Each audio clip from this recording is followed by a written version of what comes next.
Sir, the budget has been variously described and criticized as one that increases the burden of the common man, one which gives concessions to the rich and encourages foreign investments.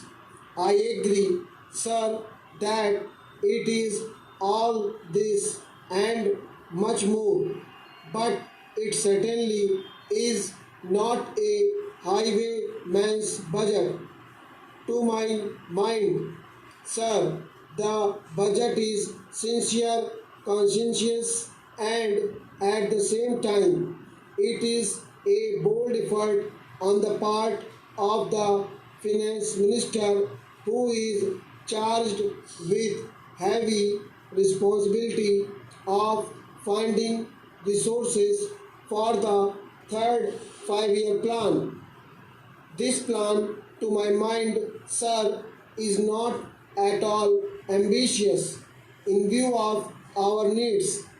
It may be looked upon as a rather heavy demand, but looking to our needs, it is not very ambitious.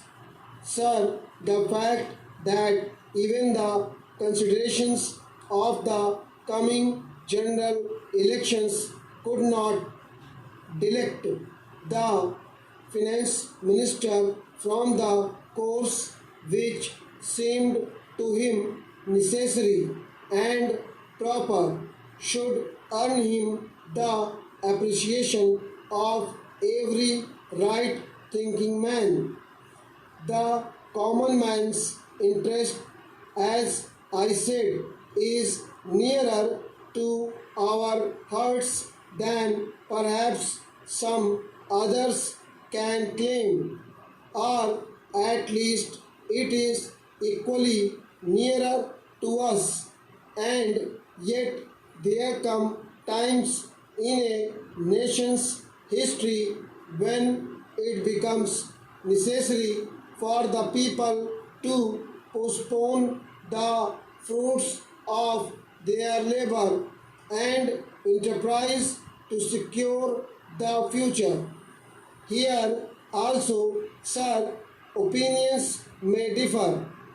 According to the Communist Party, such a time came during the last Great War when they were exhorting people, the common people, to contribute their full might to the war effort.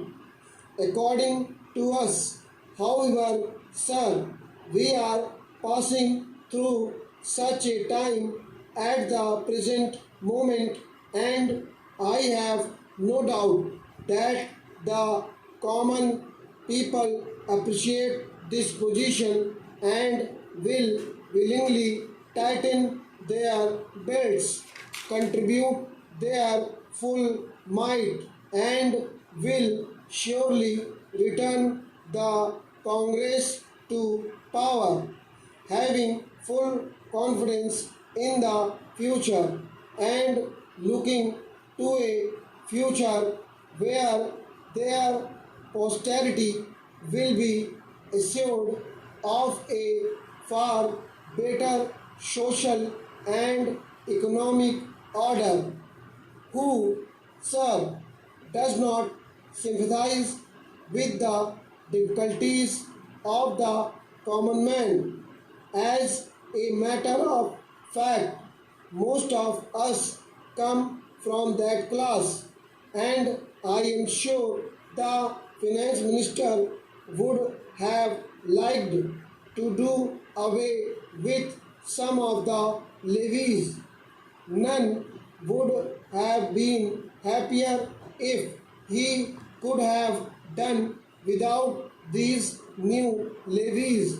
But there are, sir, certain very imperative limitations. We are passing through a critical period. Sir,